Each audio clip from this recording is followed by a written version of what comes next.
Okay, well, good afternoon, and thank you for joining us. My name is Michael Gault. I'm an eminent domain attorney with Bell Carrington, Price and Gregg.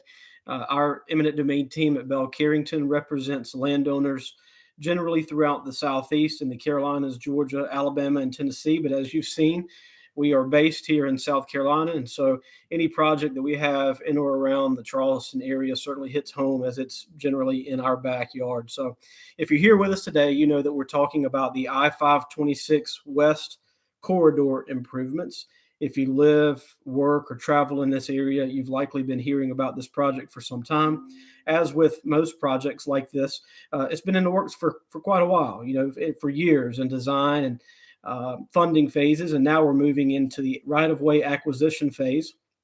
I know from speaking with some of our current clients on this project that offers have started to go out, that contact from appraisers or right-of-way agents has been made.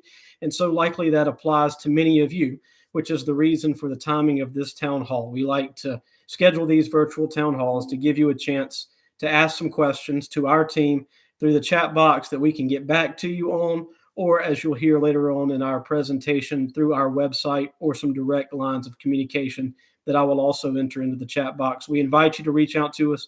We invite you to ask those questions. Let us know where you are in the process. And ultimately, hopefully, we can provide some information this evening that will help you and provide some contact information that will allow you to reach us directly. So bear with me just 1 second. I'm going to enter my name, email address, phone number, and our team's website in case you'd like to reach out directly.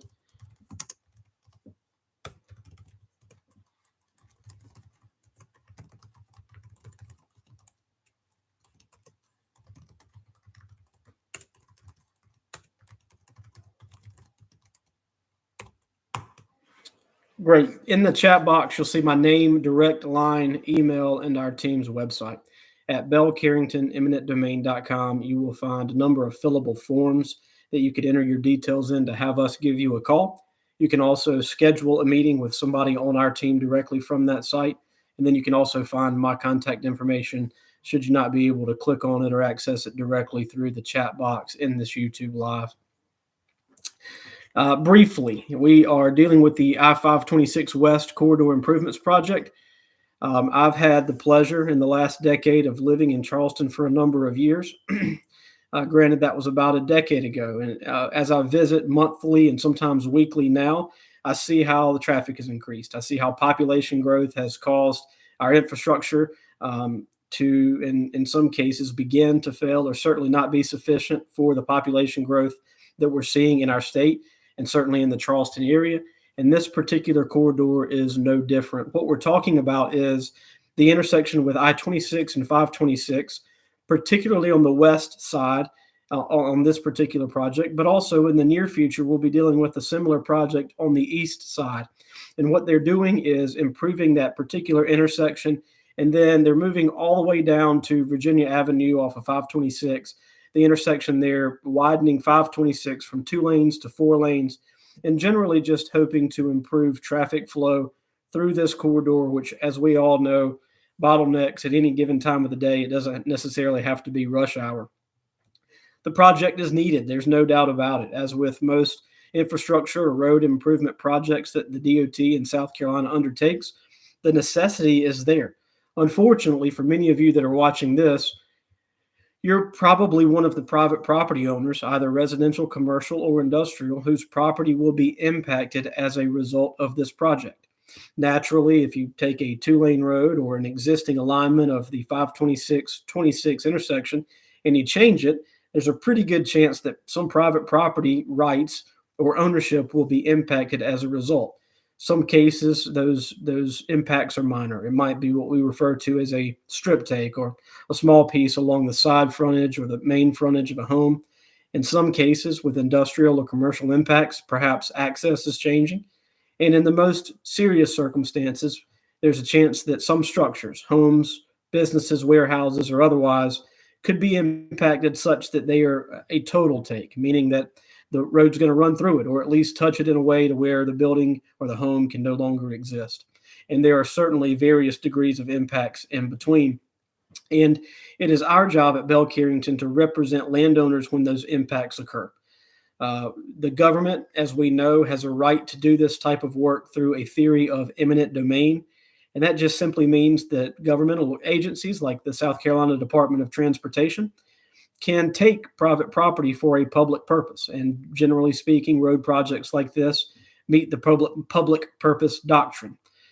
Fortunately, and this is where we come in to represent landowners like yourselves, you too have rights. And the most important of those, we like to say, is the right to just compensation.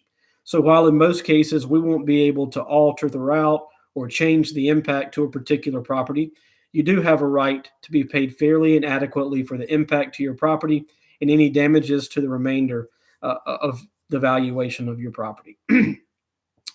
Oftentimes, representatives from state agencies like to make it seem like that valuation process is easy.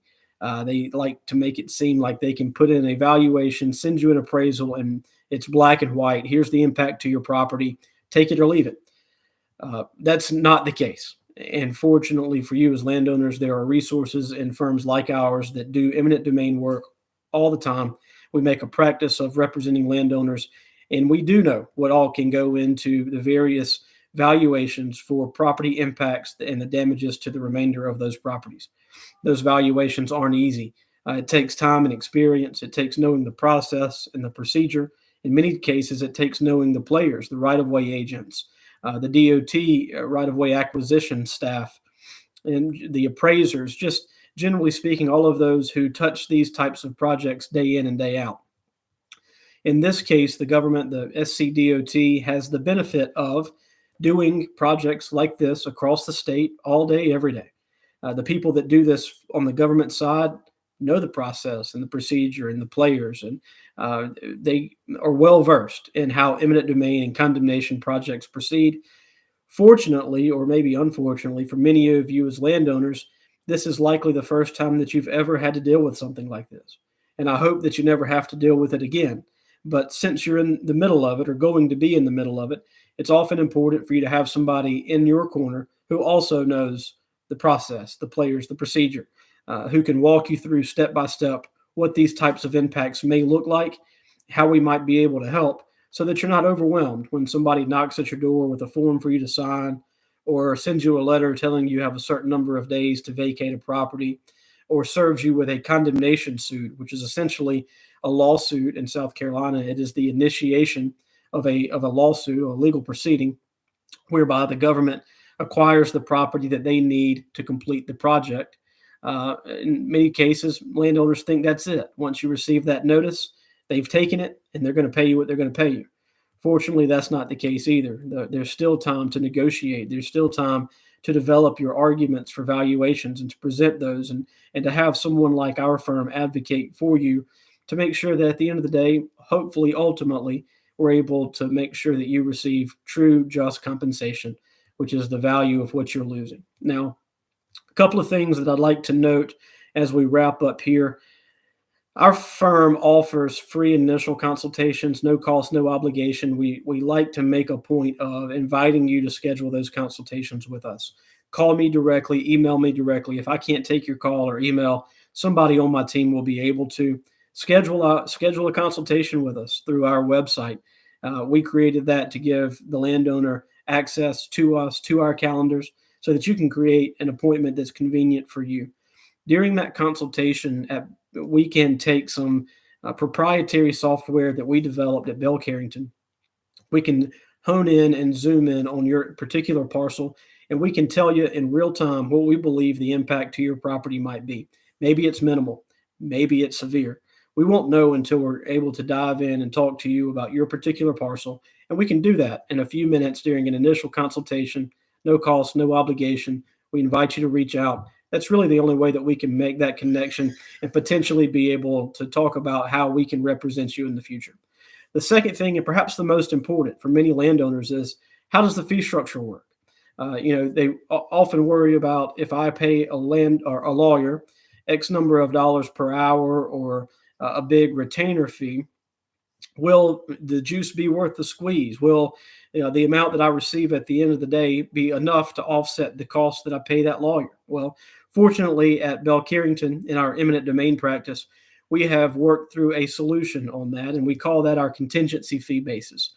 Essentially, our fee works out as a percentage of the amount of just compensation that we're able to obtain for our landowners over and above the initial offer.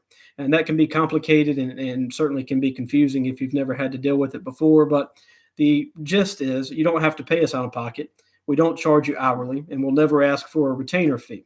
Instead, our fee is a percentage of the amount of just compensation received. And generally speaking, that just compensation is an amount over and above that we're able to obtain that exceeds the initial offer. I am happy to dive down into what those percentages look like based on your particular property and the stage that you might be in, be that initial offer or already in condemnation. Those fees can vary slightly. And so I'm happy to speak with you to learn more about where you are in your particular impact and process, and then tell you exactly what our fee structure may look like for you and your particular tract. That generally wraps up the information that I have here for you. To recap, we know that this project is going to impact a number of landowners. We know that a number of landowners have already received offers. Certainly, many of you have probably been approached by appraisers or right-of-way agents with those offers. The impacts can be complicated, certainly when you're dealing with interstate improvement projects like this one. The valuations of properties near those interstates are usually high, and the impacts can be severe, especially if you are an industrial or commercial landowner. And so we know it. We know this is our business. Our team at Bell Carrington, this is all that we do, representing landowners day in and day out. And so we're more than familiar with it. We strive to make contact with as many landowners as possible so that your rights aren't lost, so that you can ultimately make sure that somebody fights for you, your property ownership rights, and your property valuations through just compensation analysis and negotiation. So again, Michael Gault with Bell Carrington. Thank you for the time. Thank you for joining me this afternoon, this evening, or whenever you're watching this town hall. I look forward to hearing from you in the future and hopefully working with some of you. Thank you. Have a good night.